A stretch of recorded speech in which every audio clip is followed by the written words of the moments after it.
أماه فقلت وعليك السلام يا قرة عيني وثمرة فؤادي.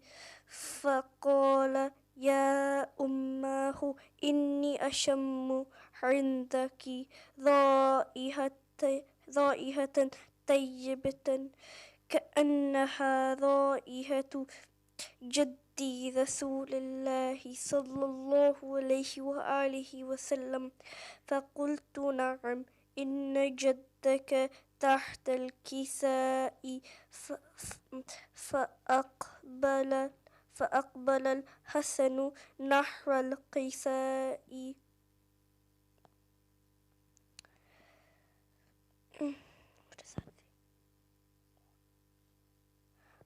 وقال السلام عليك يا جده يا رسول الله صلى الله عليه وآله وسلم. أتأذن لي أن أدخل معك تحت الكساء؟ فقال وعليك السلام يا ولدي ويا صاحب حوضي قد أذنت لك.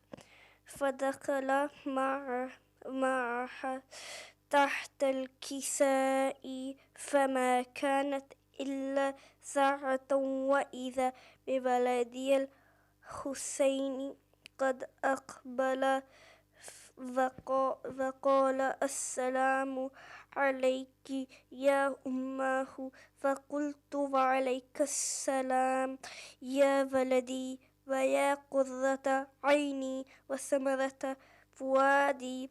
فقال لي يا أماه إني أشم عندك رائحة طيبة كأنها رائحة جدي رسول الله صلى الله عليه وآله وسلم. فقلت نعم إن جدك وأخاك تحت الكساء. فدنا الحسين نحو الكساء وقال السلام عليك يا جده السلام عليك يا من اختار الله. أتأذن لي أن أكون معكم ما تحت الكساء؟ فقال وعليك السلام يا ولدي ويا شافع أمتي قد أذنت لك. فدخل معهما تحت الكساء فأقبل عند ذلك أبو الحسن علي بن أبي طالب فقال السلام عليك يا بنت رسول الله صلى الله عليه وآله وسلم. فقلت وعليك السلام يا أبا الحسن ويا أمير المؤمنين. فقال يا فاطمة إني أشم عندك رائحة طيبة كأنها رائحة جدي رسول الله صلى الله عليه وآله وسلم. Oh, I forgot.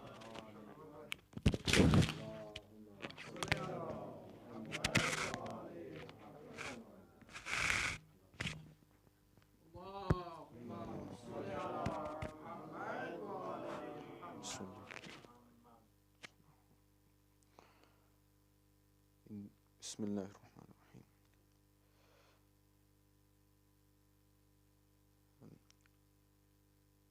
إني أشم عندك رائحة طيبة كأنها رائحة أخي وابن عمي رسول الله صلى الله عليه وسلم. فقلت نعم، ها هو مع ولديك تحت الكساء. فأقبل علي نحو الكساء وقال: السلام عليك يا رسول الله، أتأذنني أن أكون معكم تحت الكساء؟ قال له: وعليك السلام يا أخي ويا وصيي وخليفتي وصاحب لوائي، قد أذنت لك. فدخل علي تحت الكساء، ثم أتيت نحو الكساء وقلت: السلام عليك يا أبتاه يا رسول الله، أتأذن لي أن أكون معكم تحت الكساء؟ قال: وعليك السلام يا بنتي ويا بضعتي، قد أذنت لك. فدخلت تحت الكساء، فلما اكتملنا جميعا تحت الكساء أخذ أبي رسول الله بطرف الكساء وأومأ بيده اليمنى إلى السماء وقال: اللهم إن هؤلاء أهل بيتي وخاصتي وحامتي، لحمهم لحمي ودمهم دمي، يؤلمني ما يؤلمهم ويحزنني ما يحزنهم. أنا حرب لمن حاربهم، وسلم لمن سالمهم، وعدو لمن عاداهم، ومحب لمن أحبهم. إنهم مني وأنا منهم، فاجعل صلواتك وبركاتك ورحمتك وغفرانك ورضوانك علي وعليهم، وأذهب عنهم الرجس وطهرهم تطهيرا. اللهم صل على محمد وآل محمد. فقال الله عز وجل: يا ملائكتي ويا سكان سماواتي، إني ما خلقت سماء مبنية، ولا أرضا مدحية، ولا قمرا منيرا، ولا شمسا مضيئا، ولا فلكا يدور، ولا بحرا يجري، ولا فلكا يسري، إلا في محبة هؤلاء الخمسة الذين هم تحت الكساء. فقال الأمين جبرائيل: يا رب، ومن تحت الكساء؟ فقال عز وجل: هم أهل بيت النبوة ومعدن الرسالة، هم فاطمة وأبوها وبعلها وبنوها. اللهم صل على محمد وآل محمد. فقال جبرائيل: يا ربي، أتأذن لي أن أهبط إلى الأرض لأكون معهم سادسا؟ فقال الله: نعم، قد أذنت لك. فهبط الأمين جبرائيل وقال: السلام عليك يا رسول الله العلي الأعلى، يقرئك السلام ويخصك بالتحية والإكرام، ويقول لك: وعزتي وجلالي، إني ما خلقت سماء مبنية، ولا أرضا مدحية، ولا قمرا منيرا، ولا شمسا مضيئا، ولا فلكا يدور، ولا بحرا يجري، ولا فلكا يسري، إلا لأجلكم ومحبتكم، وقد أذن لي أن أدخل معكم، فهل تأذن لي يا رسول الله؟ فقال رسول الله: وعليك السلام يا أمين وحي الله، إنه نعم، قد أذنت لك. فدخل جبرائيل معنا تحت الكساء. فقال لأبي: إن الله قد أوحى إليكم يقول: إنما يريد الله ليذهب عنكم الرجس أهل البيت ويطهركم تطهيرا. محمد محمد. فقال علي عليه السلام لأبي: يا رسول الله، أخبرني ما لجلوسنا هذا تحت الكساء من الفضل عند الله. فقال النبي: والذي بعثني بالحق نبيا واصطفاني بالرسالة نجيا، ما ذكر خبرنا هذا في محفل من محافل أهل الأرض، وفيه جمع من شيعتنا ومحبينا، إلا ونزلت عليهم الرحمة وحفت بهم الملائكة واستغفرت لهم إلى أن يتفرقوا. فقال علي: إذا والله فزنا وفاز شيعتنا ورب الكعبة.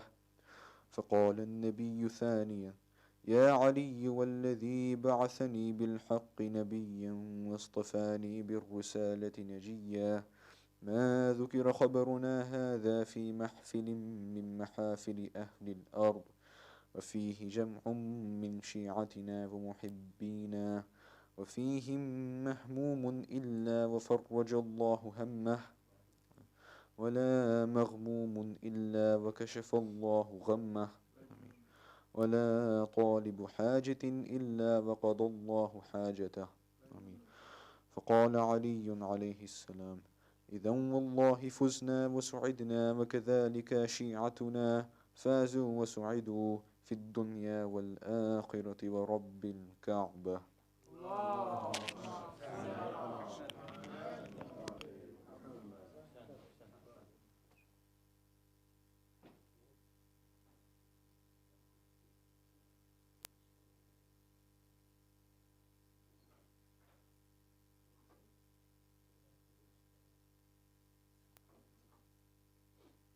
Thank you so much for that.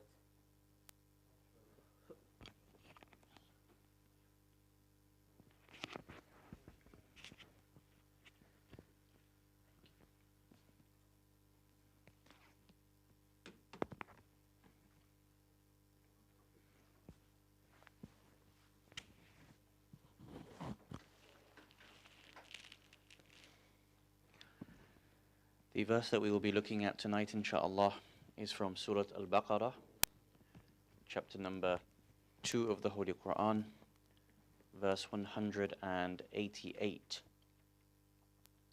So if you want to be able to open that verse, we will discuss this at some point in the discussion, inshaAllah. Surah Al-Baqarah, verse 188. Sallu ala Muhammad wa ali Muhammad. Allahumma salli ala Muhammad. For the love of our second Imam Hassan al-Mujtaba, Sallu ala Muhammad wa ali Muhammad. Allahumma salli ala. And for the awaited savior of humanity, Imam al-Mahdi, Ajjalallahu ta'ala faraj al-sharif, Sallu ala Muhammad wa ali Muhammad. Allahumma salli ala. أعوذ بالله من الشيطان الرجيم. بسم الله الرحمن الرحيم. الحمد لله رب العالمين. الحمد لله الذي هدانا لهذا وما كنا لنهتدي لولا أن هدانا الله. والصلاة والسلام على أشرف الأنبياء والمرسلين خاتم النبيين سيدنا الممجد بشير المصدق المصطفى الأمجد محمود الأحمد أبي القاسم محمد. اللهم صل على وعلى أهل بيته الطيبين الطاهرين المعصومين، ولعنة الله على الظالمين من الأولين والآخرين. أما بعد، فقد قال الله سبحانه وتعالى في كتابه المجيد وفرقانه الحميد وقوله الحق: بسم الله الرحمن الرحيم. ولا تأكلوا أموالكم بينكم بالباطل وتدلوا بها إلى الحكام لتأكلوا فريقا من الأموال الناس بالإثم وأنتم تعلمون. آمنا بالله. صدق الله العلي العظيم. صلوا على محمد وآل محمد.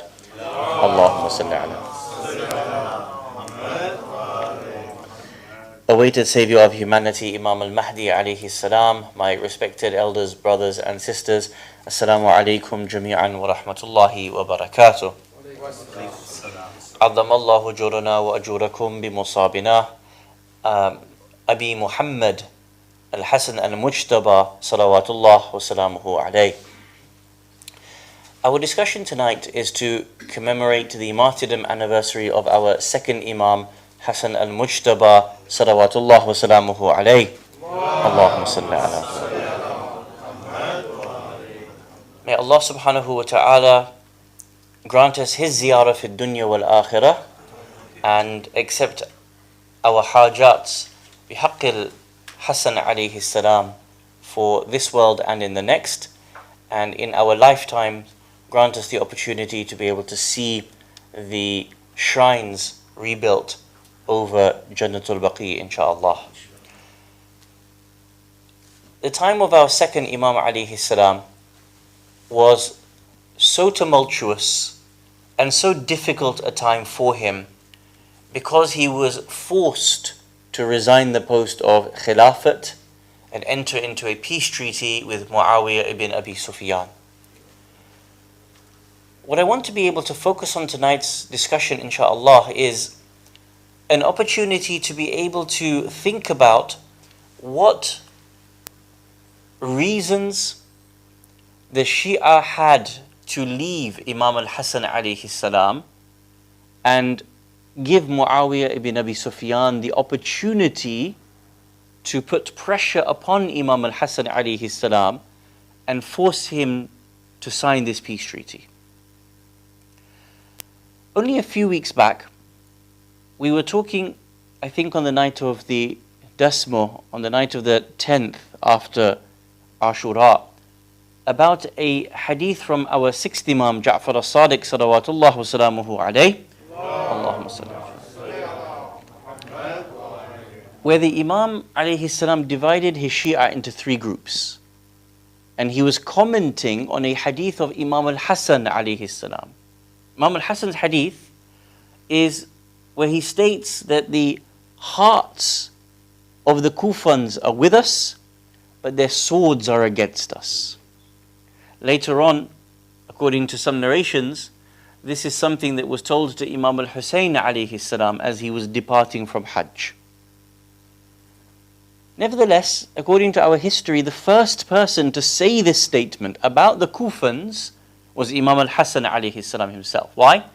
Because he had experienced the way the Kufans had left him in their tens of thousands, allowing the Emir of Damascus to be able to enter into that situation, bribe people, massacre people, and force the Shi'a to turn away from Imam al-Hasan alayhi salam. Commenting on this hadith that the hearts of the Kufans are with us, but their swords are against us, we spoke about the hadith of our sixth Imam alayhi salam, where he divides the Shi'a into three groups. You may recall this. The first group, he says, are those who love us openly and privately. This was the first group.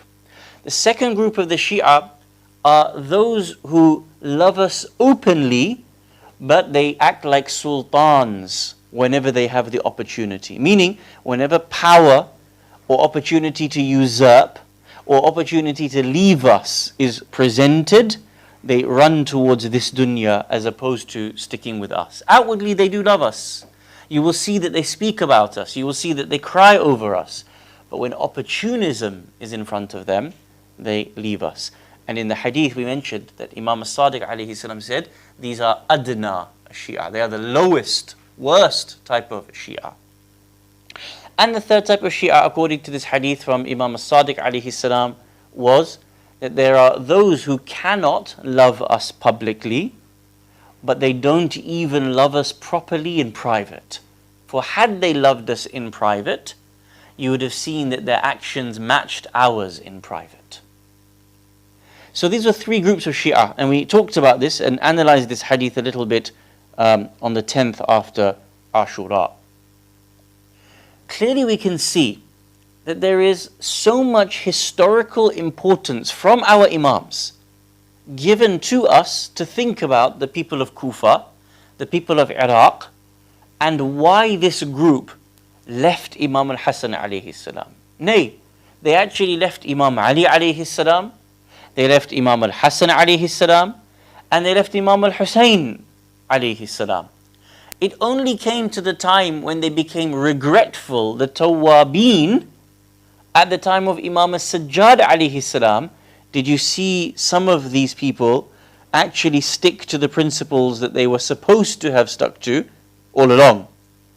But what made these people leave three Imams in different circumstances, one after the other? Why this is important is two reasons. Number one, for us as Shi'a, because when we analyze this part of history, it illuminates the challenges, It illuminates the problems, the realities that any one of us, na'udhu billah, might fall into when our Imam comes or when there is opportunity to serve Imam. This is the first. But the second, as we will talk about briefly as well this evening, insha'Allah, is that you will see that what happened to many of the Shi'a, sometimes the Shi'a were not religious Shi'a, they were political Shi'a. Meaning what? That they weren't following Ahlul Bayt alayhimus salam out of wilaya. It was actually in opposition to Muawiyah ibn Abi Sufyan. What does this mean? That really they were more like Khawarij. They just hated Muawiyah. They hated the idea of peace. And so whenever there was anything that was to do with peace or unity of the Muslim Ummah, they were more intent on fighting or more intent on breaking away from Ahlul Bayt alayhimus salam.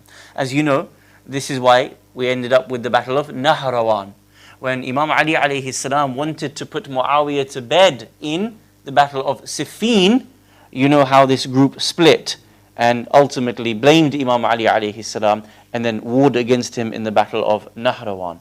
So there were many different types of Shi'as, many different types of followers. Some loved the Imams and fell short of their duties. Some were just politically naive.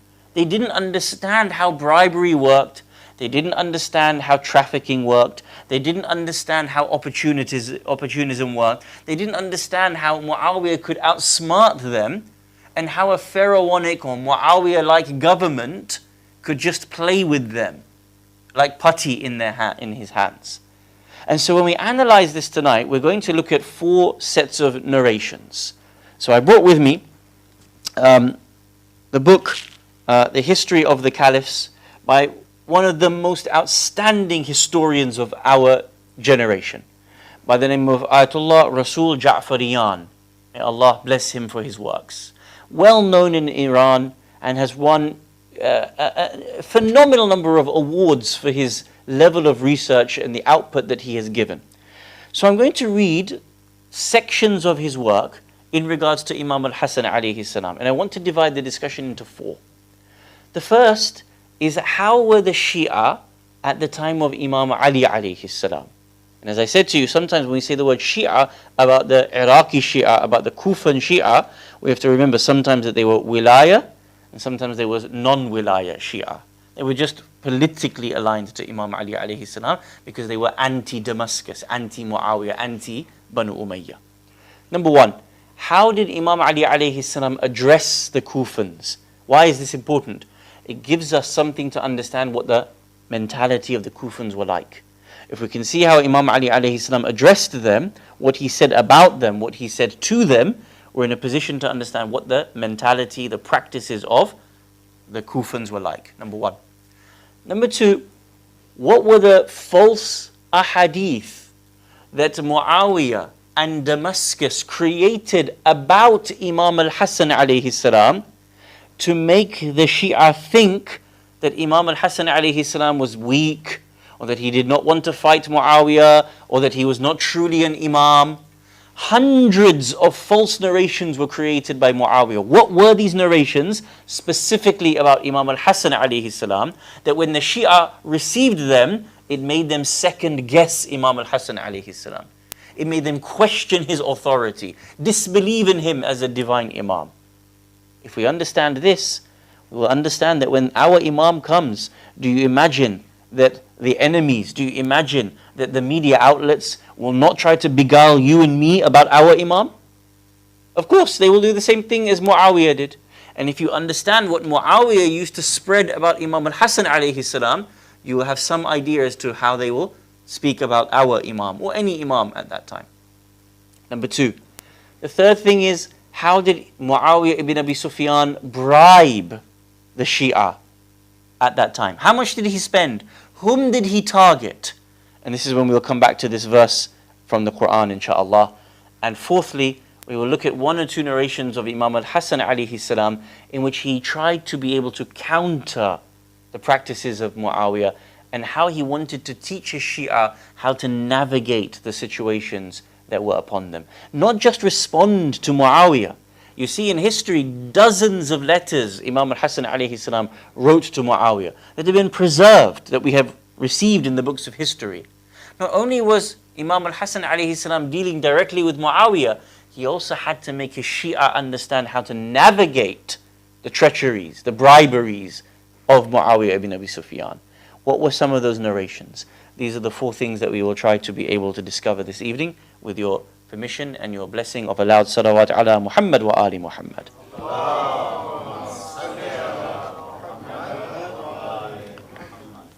So, the first thing we have to look at is, how did Imam Ali alayhi salam speak about the Iraqis and the Kufans at his time? We have to remember that the Shia had different political alignments, different reasonings for their coming to Islam, different motivations. And so when we say the Shia, we have to go back in to understand the way in which these different groups were. The first challenge amongst the Shia was that many of the Shia took different positions on different issues.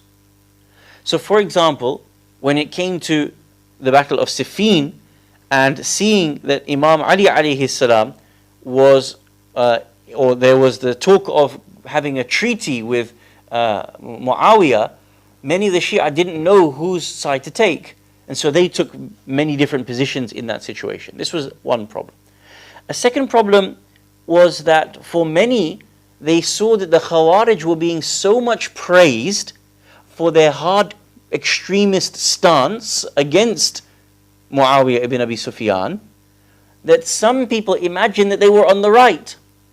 You see, if all along you know that Muawiyah is the worst human being on earth, and you know that you have to be able to put Banu Umayyah to the sword, and then all of a sudden you see that there's 2 arbiters, one from each side, from Muawiyah and Imam Ali alayhi salam's side, then some people are going towards the Khawarij. Many people started praising the Khawarij for their extremist stance. What happened? Many of the Shia were beguiled by this praise for the Khawarij. Number 2.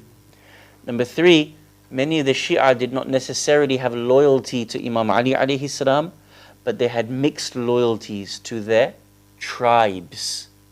And so when their tribal leader said to them, this is what we want you to do, they had more authority over their own tribes than Imam Ali alayhi salam had over his own Shia at that time. Imam talks about this in many, many sermons of Nahj Balagha. Whenever you skim through Nahj Balagha, you will see how often Imam Ali alayhi salam addresses the point of his armies and their frailties, and how he tries to inspire them or reason with them to understand their duties. One of the narrations says, Imam Ali alayhi salam is addressing his army, and he says to them, if I call you to go to war during the summer, you will say it's too hot, let's wait for the winter. And if I was to wait for the winter, you would say to me, it's too cold, let's go in the summer. This is how Imam Ali alayhi salam describes his own army at that time. So I want to be able to mention 1 or 2 narrations from Imam Ali alayhi salam himself. I'll mention this a couple here. For example, he says, O people of Kufa, with Quranic advice and proofs, I reproached you, but fruitless it was. And with sticks I threatened you with, and useless it was. And with whips I punished you, pointless it was. The only means to reforming you Kufans is the sword. But at a cost of reforming you, I would excite discord within the ummah. So Imam says, I tried admonishing you with Quran, you didn't listen. I tried threatening you, you wouldn't listen. And when you broke the rules and I had to punish you, you still disobeyed me. The only way I can find dealing with you is to actually use the sword on you. But what would happen? It would break the ummah apart if I actually went to war with you. This is one narration from Imam Ali alayhi salam, speaking about Kufans. Another narration comes, he says, O the crowd, laying disobedient when ordered, and remaining silent when called. Subhanallah, what a way to explain these people. He looks at both sides of their situations. Oh, the crowd laying down, disobedient when ordered. So when I tell you to get up, you're lying down. And when I call you, you don't respond, you remain silent, Imam says. You have no religion to gather you on. You have no fervor to propel you forward with. It is not a surprise to me that rogues follow Muawiyah without even needing any money spent on them, and he is obeyed. Muawiyah doesn't even need to bribe people. He doesn't even need to spend money on his followers. They obey him. But I can't get you to stand up for love nor money, Imam says. I call you the survivors of Islam, but you never follow me, even though I am not outraged at seeing this. The only desire I have now is to seek death. Imam says, I'm done. There's nothing more I can do.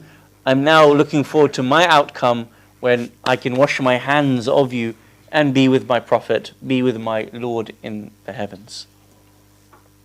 Now, Shaykh Rasul Ja'fariyan, he comments upon this and he explains further. He says that the people of Damascus who now they started to use religious language in regards to Muawiyah ibn Abi Sufyan. This is important to understand. For the first time in history, Muawiyah is now being called Amir. Who is supposed to be Amir al-Mu'mineen? Ali ibn Abi Talib, salamullahi alayhi. There is no other Amir. In fact, in our ahadith, in our Shi'a ahadith, we are even prohibited from calling any other Imam Ma'soom Amir al-Mu'mineen. Imam al-Hasan alayhi salam, we are not allowed to call him Amir al-Mu'mineen. It's a hadith of Imam.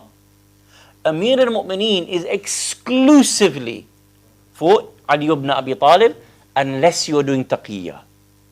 Sometimes you find in ahadith Imam al-Rida alayhi salam would call Ma'mun al-Rashid Amir al-Mu'mineen, but out of taqiyya, because he had to be able to do dissimulation. Damascus has started calling Muawiyah Amir, meaning what? Started to give him a religious sort of overtone to his position. Why is this important? Because now they're trying to make it equal to Imam Ali alayhi salam. You see, before you could say it was a monarchy, right?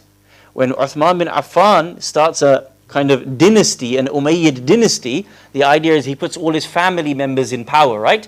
He puts Muawiyah in charge here, he puts Marwan bin Hakam in charge there, he puts Walid bin Utbah in charge there. It's a family dynasty, it's a monarchical situation. But now, if they start calling him Amir al-Mu'mineen, then no longer are they calling Banu Umayyah a dynasty. They're saying it's a religious matter. Now they can say when Muawiyah is going to war, it's a religious war against Imam Ali alayhi salam. And you know, until today, sadly, many people, what do they say? Muawiyah was doing ijtihad. Yazid was just doing ijtihad.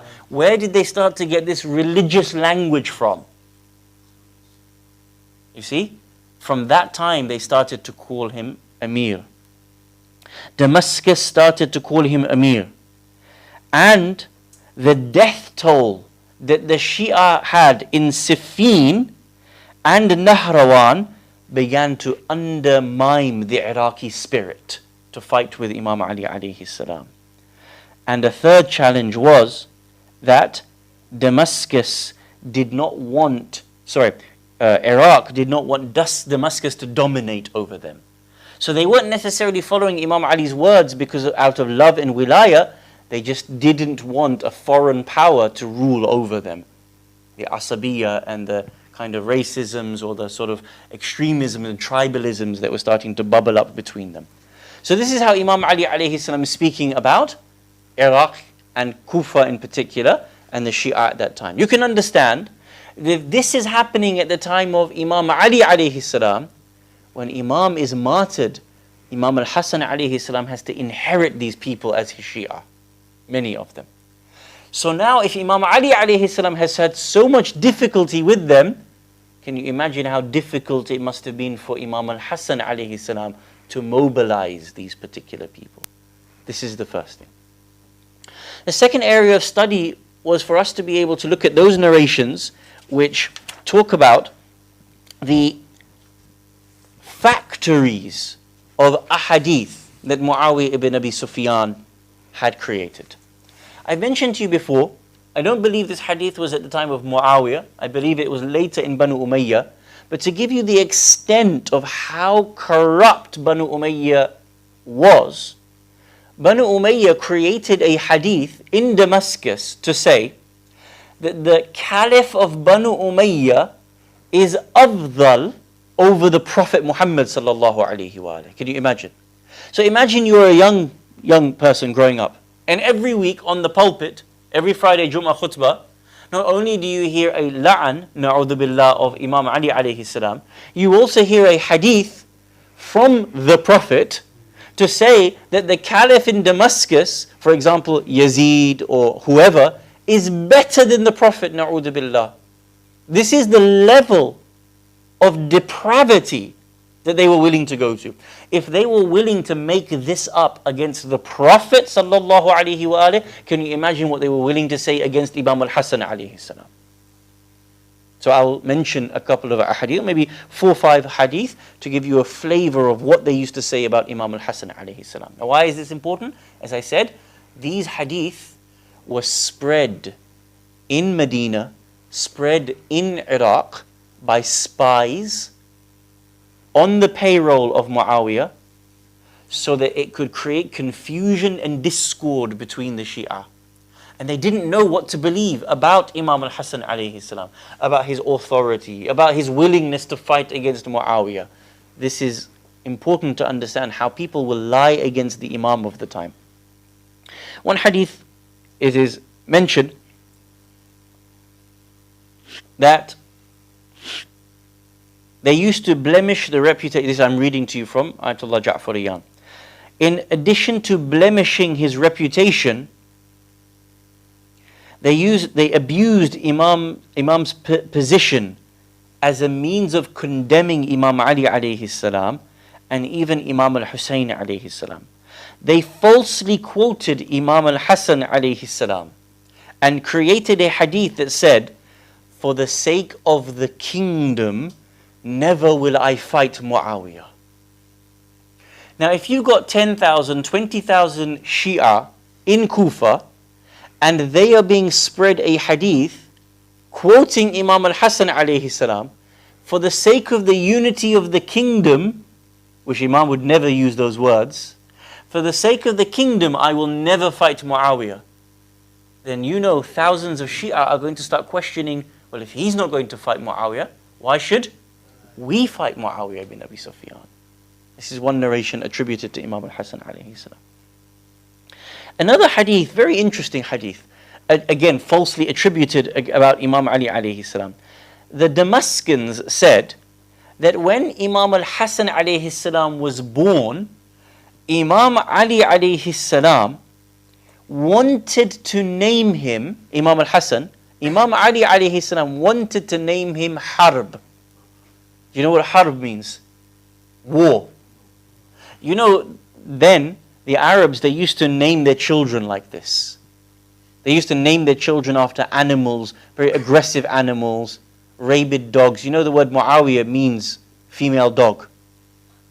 Yeah, genuinely, this is not a joke. The name Muawiyah in Arabic means female dog. It was normal that the Arabs would name themselves these things. They would name themselves Harb, war. They would name themselves after these sorts of things, aggressive animals and such. They created a hadith to say that Imam Ali alayhi salam wanted to call Imam al-Hassan Harb. Why? To suggest that this child always loves war, because that was supposed to be his name. Meaning that no matter what happens, however many Shia are going to be killed by Muawiyah, by his assassins, Imam al-Hassan alayhi salam is willing to let all of you die because he loves war. So the first hadith that was circulating was what? Never for the sake of the kingdom will I fight Muawiyah. Second hadith, he was supposed to be named Harb because he loves war. Can you see how the two opposites were being spread about Imam al-Hasan alayhi salam? This is the games that they used to play. Understand that if the Imam was here right now, the BBCs, the CNNs, the Suns, the Daily Mails of the world, what do you think that they would be saying about your Imam? How would they be speaking about your Imam? And how would they be putting such opposite, confusing narrations out about your Imam?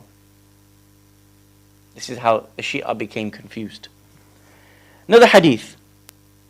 Elsewhere, they narrated Imam al-Hasan alayhi salam supposedly said, "The entirety of Arab might is in my hand, and so it will be with me whether I fight or I compromise."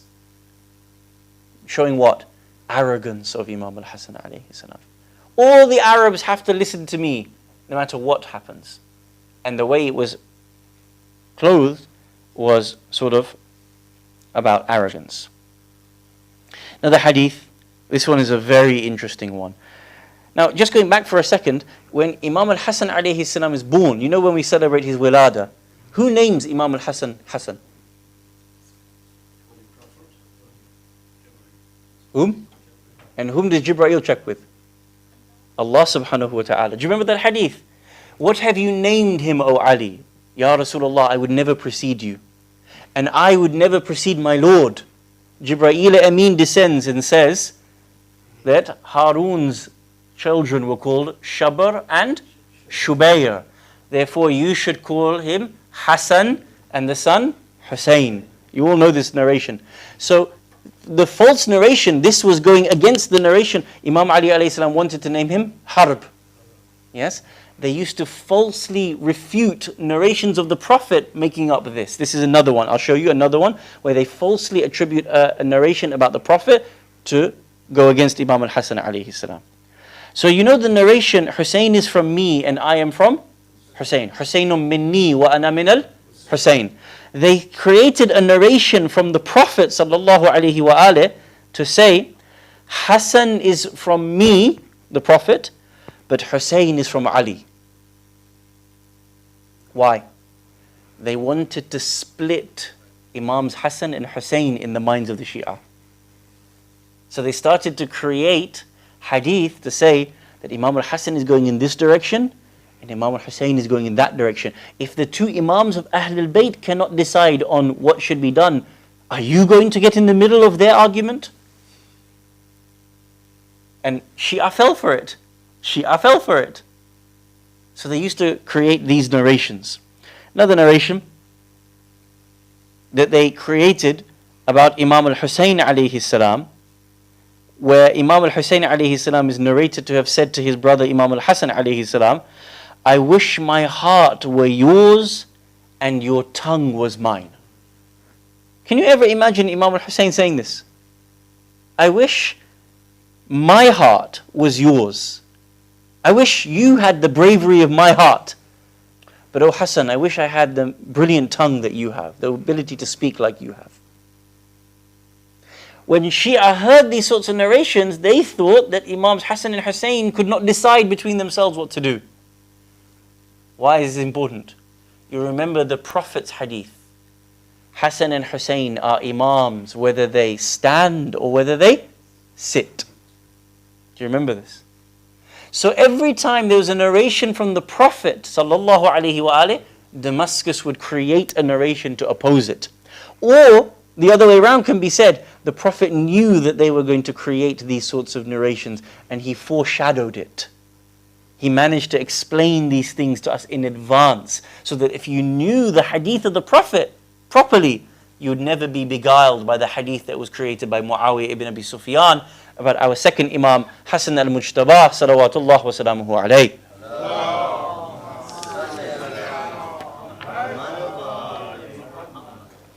Third part of the discussion is for us to be able to understand the ways in which Muawiyah used to bribe the Shi'a again as another means of making them leave Imam al-Hasan alayhi salam. So the first point about how Imam dealt with them and showed us that they were already very weak-hearted. Imam al-Hasan alayhi salam inherited their weaknesses. Number two, Muawiyah used to spread false hadith in order to beguile the Shi'a. The third thing was that Muawiyah used to spend millions in dirham bribing the Shi'a to be able to leave Imam al-Hasan alayhi salam. Now Imam al-Hasan alayhi salam was never weak. He always made his Shi'a know that he was pushing on against Muawiyah ibn Abi Sufyan. He would write, and even the leading Shi'a of Imam al-Hasan alayhi salam would write letters to Muawiyah so that everybody knew the tactics, everybody knew the position of Imam al-Hasan alayhi salam openly. This is important as politics. If your Shi'a are being confused, you can't do something silently, you can't do something covertly, which then leaves the Shi'a in confusions. You have to act openly so that all the Shi'a know. For example, Imam al-Hasan alayhi salam, he would write letters and he said the following: between you and I, Muawiyah, between you and I, the sword will judge. Imam writes this in one of his letters. He says another, فَحَاكَمْتُكَ إِلَى اللَّهِ, we entrust the arbitration between me and you to Allah. Where is Allah going to arbitrate? Day of Judgment. But between then and now, it's for me to put you to the sword. فَحَاكَمْتُكَ إِلَى اللَّهِ حَتَّى يَحْكُمُ اللَّهُ بَيْنَنَا وَبَيْنَكُمْ وَهُوَ خَيْرُ الْحَاكِمِينَ. We entrust arbitration between you and me to Allah, and Allah is the best of judges, he says. Now what happened was, Muawiyah targeted the leadership of Imam al-Hasan alayhi salam. And he put no expense was spared at bribing the leaders, the generals of the army of Imam al-Hasan alayhi salam. As an example, one of those that was bought was by the name of Ubaidullah ibn Abbas. Not Abdullah ibn Abbas, Ubaidullah ibn Abbas. Now Imam al-Hasan alayhi salam had made him one of the leaders of his armies because Ubaidullah ibn Abbas, he had a grudge against a man in the army of Muawiyah. Muawiyah had a person by the name of Busr ibn Artat in his army, and Busr had beheaded the two sons of Ubaidullah ibn Abbas. So he knew his hatred for Muawiyah was so much that if you put him in the army, he is going to want to fight against Muawiyah ibn Abi Sufyan. That was the right tactic to do. But in order to cover him, just in case, Imam al-Hasan alayhi salam put two deputies that he could ultimately trust underneath Ubaidullah ibn Abbas by the name of Qais ibn Sa'ad and Sa'ad ibn Qais. Now what happened was that the Damascus army started to move and encroach on certain areas inside Iraq. So Imam al-Hasan alayhi salam would split the army and send some of the army to confront the approaching Damascus army, and this continued to the area of Anbar. Many of you might have heard of Anbar province in Iraq today. Imam al-Hasan alayhi salam sent his army to Anbar to be able to meet with the Damascus army. At this point, what happened was, Imam al-Hasan alayhi salam wanted to be able to pit the army against Muawiyah's army. And basically he said, if we can defeat this army now, the power of Damascus will be diluted so much that we will basically win the war. Muawiyah bribed one of the Shi'a inside his own tent. And you may have heard this narration, that whilst Imam al-Hasan alayhi salam is on his horse, trying to lead his army for one final push against Muawiyah, one of those Shi'a comes and stabs Imam al-Hasan alayhi salam in the thigh with a dagger. throws Imam al-Hasan alayhi salam off his horse and is about to kill him, that a few of his companions comes to Imam al-Hasan's rescue and drags him out of that melee. They kill the individual who was bribed to kill Imam al-Hasan alayhi salam. But this is how tumultuous it had reached. One last push and we can defeat Damascus, Banu Umayyah altogether. A few Shi'a or a few people on the inside were bribed, and this was the outcome of Imam al-Hasan alayhi salam. At this point, Muawiyah went further and started to bribe even more of the Shi'a. And this particular man, Ubaidullah ibn Abbas, was one whom he wrote a letter to. He started to spread narrations to Ubaidullah ibn Abbas to say, Imam al-Hasan alayhi salam wants to compromise. He sent spies, and those spies circled Ubaidullah ibn Abbas, and every few minutes they were in his ear. We've heard through the grapevine, Imam al-Hasan wants to compromise. We've heard that he wants to compromise. We've heard that he wants sulh. He was just stabbed in the thigh. He doesn't want to go to war anymore. He wants to protect his life. What do you think this did to Ubaidullah ibn Abbas? Ubaidullah ibn Abbas wanted one thing, to kill Busr, the one who beheaded his two sons. So he imagined that Imam al-Hasan alayhi salam no longer wanted to go to war. Would he be happy with Imam al-Hasan alayhi salam or angered with Imam al-Hasan alayhi salam? Angered. At this point, Muawiyah did the final trickery. He wrote a letter to him saying the following. Muawiyah is sending this letter to Ubaidullah ibn Abbas. Hassan has requested me to compromise. A lie. Hassan has requested me, Muawiyah, to compromise. If you join us, I will pay you 1,000,000 dirhams. You can take half now and the other half when we conquer Kufa. You know what happened? The following morning for Salatul Fajr, he was supposed to lead the army in Salah. Ubaidullah ibn Abbas. He never showed up. He was gone. He never showed up. And now the spies in that army started telling, Ubaidullah has left for Muawiyah. All your Shi'a leaders are leaving for Muawiyah, one by one. And now all the Shi'a themselves were decimated. Some were not in it for the right reasons, firstly. Some of them were believing Imam al-Hasan alayhi salam, the false hadith about him.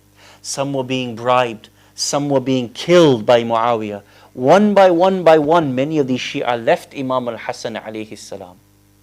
Until it got to the point where Imam al-Hasan alayhi salam said, the power has left us.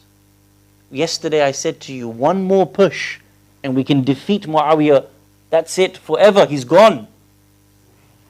At this point now, he has to compromise into a sulh, into a peace treaty. Open your Qur'ans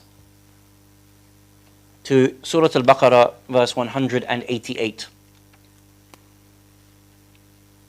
I want to show you how Allah subhanahu wa ta'ala addresses this point so emphatically in the Qur'an. Bismillahir Rahmanir Rahim.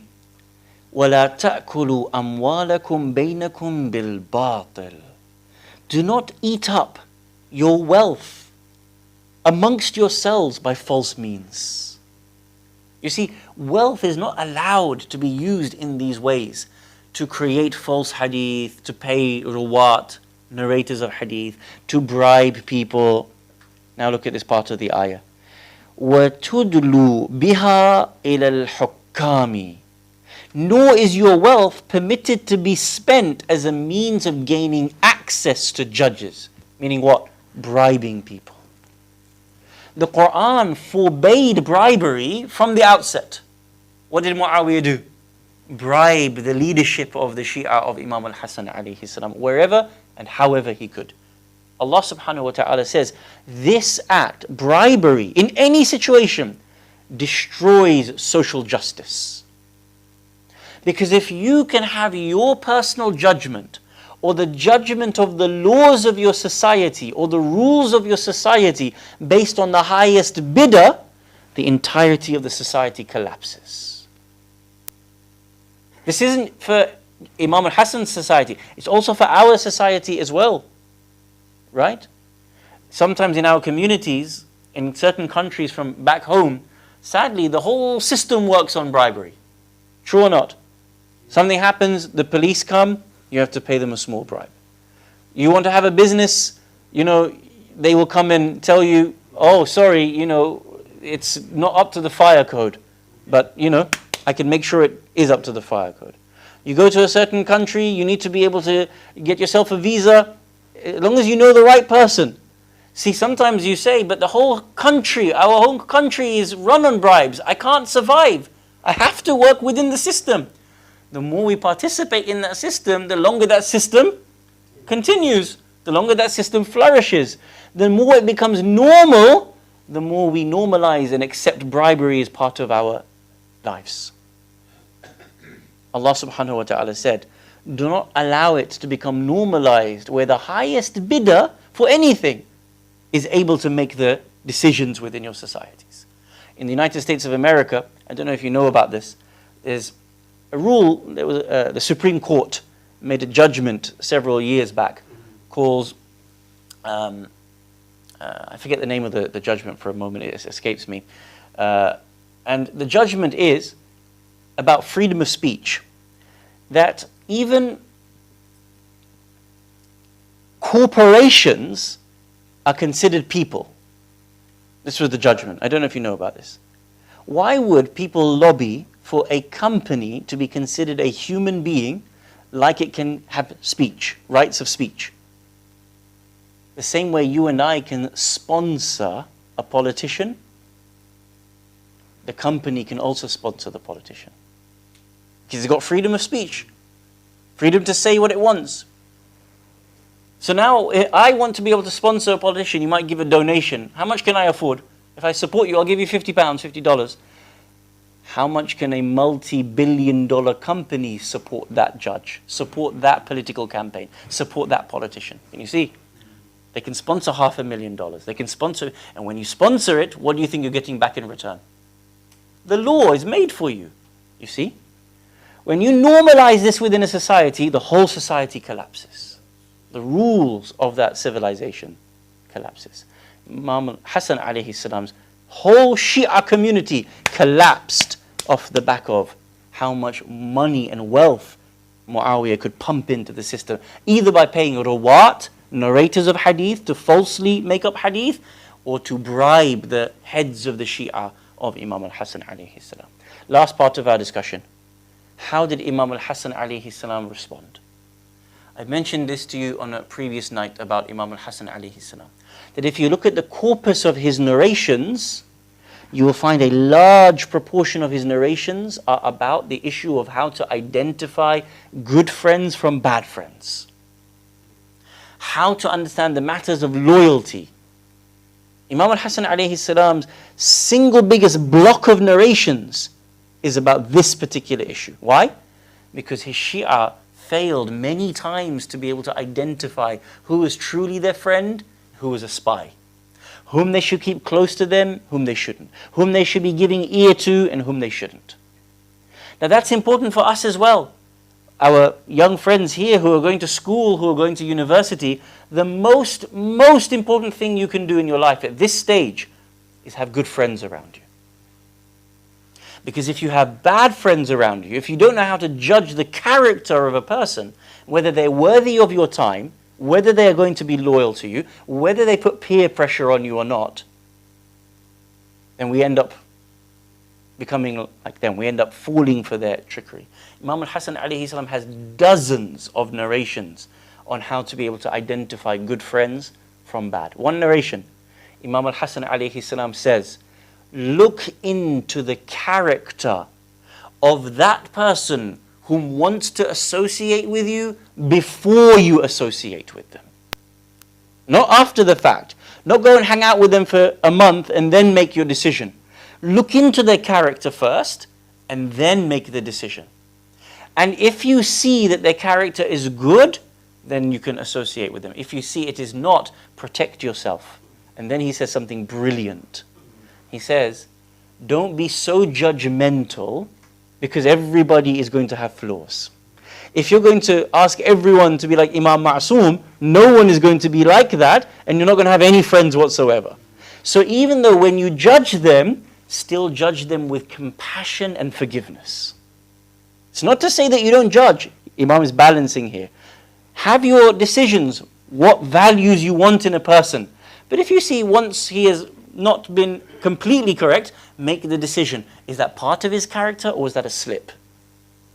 Is that something as to whom he truly is, or is that something that we always have to overlook because we understand the situation, just like we also make mistakes and make errors as well. One narration from Imam al-Hasan alayhi salam. Another hadith from Imam al-Hasan alayhi salam, he says, Al-akha'u al-wafa'u fi shiddati wal-rakha'. That brotherhood, the definition of brotherhood, is loyalty in difficulty and in ease. Many, many, many narrations like this. Imam al-Hasan alayhi salam would tell his Shi'a, understand whom you're up against. You're up against Muawiyah ibn Abi Sufyan. This is a person who will do anything for the seat of Khilafat just for a few years. And you have to understand his tactics. I mentioned to you, I want you and I to think about this in our own time. And not just as a Shi'a, but as non-Shi'a as well. In the last week, we didn't have an opportunity to talk about this in the Jummah khutbah because we weren't here on Friday. But had we been here, you know that we would have spoken about the recent enlightening news of the case of Shamima Begum.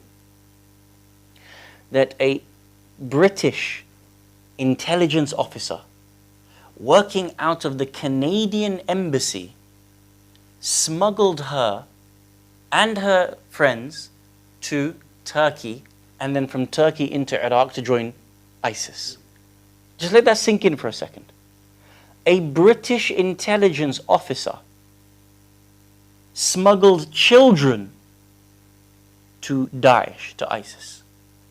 And according to the reports, more than 140 UK citizens were smuggled by this agent. Now, of course, later on, we learned that the weapons that were being provided to them, where it originally came from, Britain providing weapons to Qatar, to Saudi Arabia, these weapons ended up in the hands of Daesh, so on and so forth, through the black markets, or whatever. Now we find out that they are literally moving Muslims to Daesh. What happened to poor Shamima Begum? She had her citizenship revoked. Where is she now? Languishing in a camp in Syria, never to return back to this country. Understand how easy it is for these people to play with your lives. Understand you're not worth anything to them. Look at what these people can do. Forgive these poor Muslims. Many of them, all they've been told for so many years, you have to establish a khilafat, you have to establish a khilafat, you have to establish a khilafat.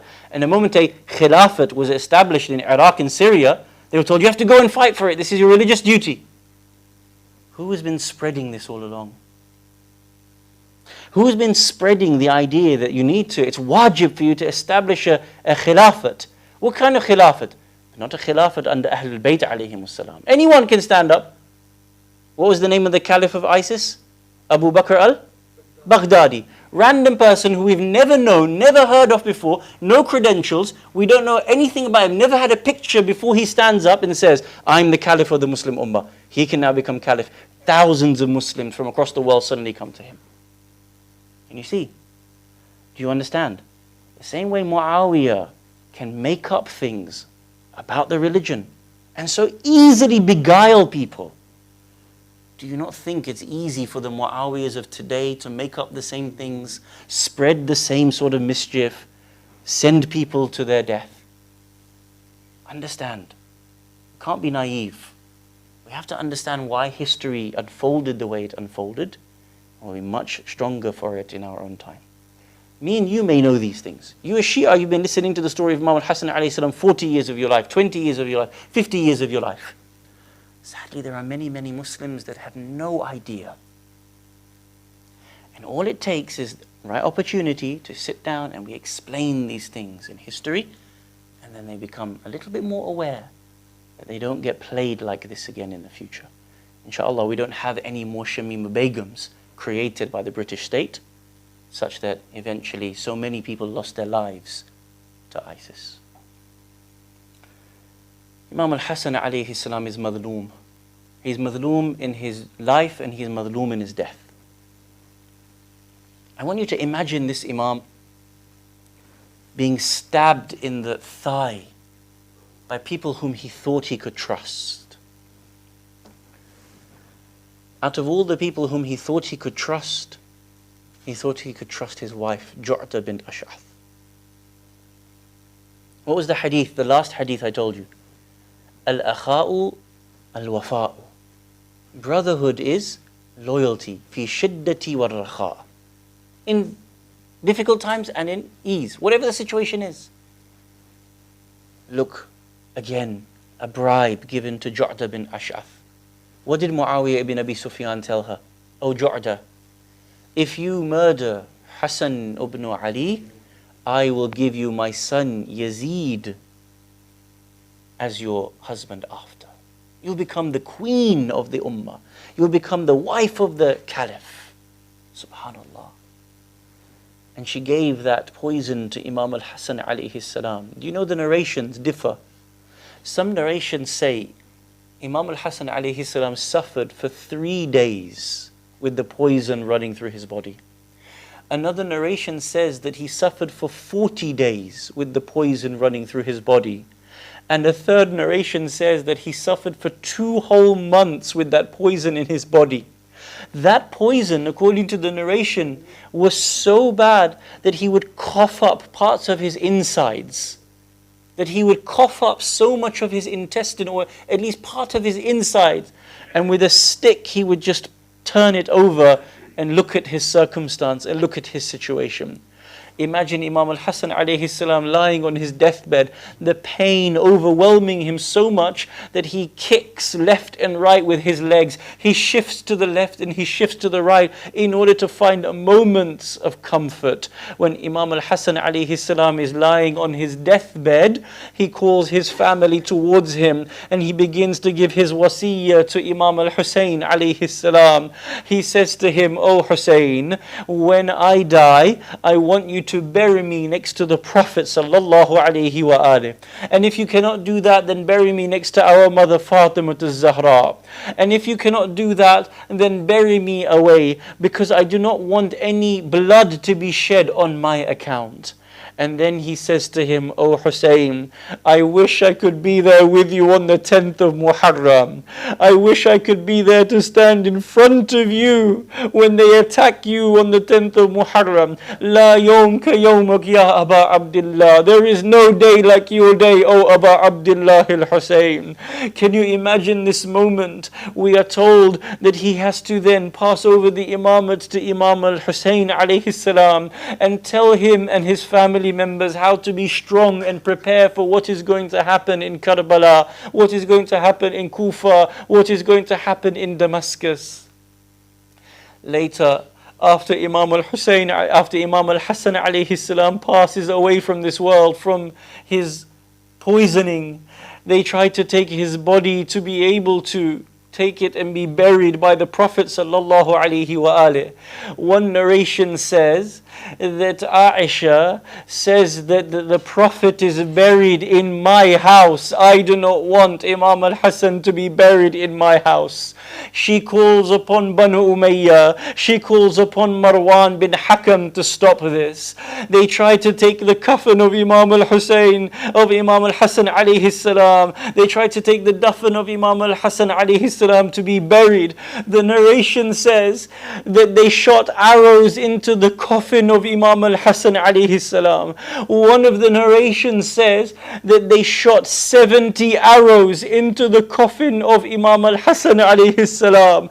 So many of those pierced his body that Imam al-Hussein alayhi salam had to re-give him his ghusl and give him his coffin again and then bury him in Jannatul Baqi'. This is why Imam al-Hassan alayhi salam is buried in Baqi' and not buried besides his grandfather Rasulullah.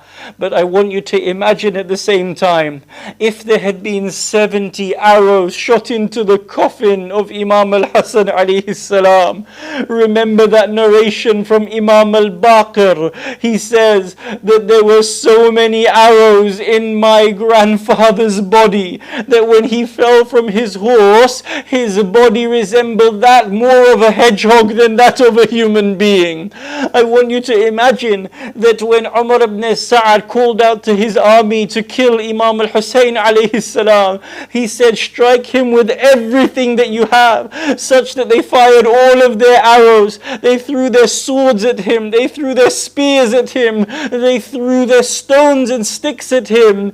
Can you imagine the bodies of Imam al-Hasan and the bodies of Imam al-Hussein, how they will be raised on the day of judgment, how they will stand before Allah on the day of judgment. ألا لعنة الله على القوم الظالمين وسيعلم الذين ظلموا أي منقلب ينقلبون إنا لله وإنا إليه راجعون. We ask Allah subhanahu wa ta'ala to hasten the appearance of Imam al-Mahdi alayhi salam, to allow us to be alongside him at all times in our life and in our death. If we are to pass away from this world before his coming, Allah raise us from our graves so that we can partake in the victories of Muhammad and Ali Muhammad. Ya Allah, there are many people around the world going through such desperate times, those people in a state of war, oppression, poverty, homelessness, disease and disaster. Grant them all safety, security and victory for the sake of Muhammad and Ali Muhammad. Ya Allah, we ask you tonight, bihaqq al-Husayn alayhi salam, to grant a quick recovery to the tens of millions of people in Pakistan who have had their lives destroyed, who have had their houses destroyed, their farmlands destroyed. May Allah subhanahu wa ta'ala grant them a quick recovery. May Allah subhanahu wa ta'ala grant peace to Iraq and quell the potential dangers that Iraq has falling into sedition and civil war. May Allah subhanahu wa ta'ala grant us the ziyarah of Imam al-Hasan alayhi salam fi dunya wal akhirah. Can I ask you to conclude this discussion with 3 loud salawat in honor of Imam al-Hasan? Salawatullah wa salamuhu alayhi.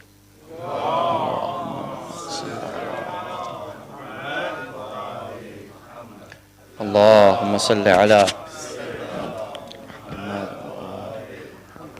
Allahumma salli ala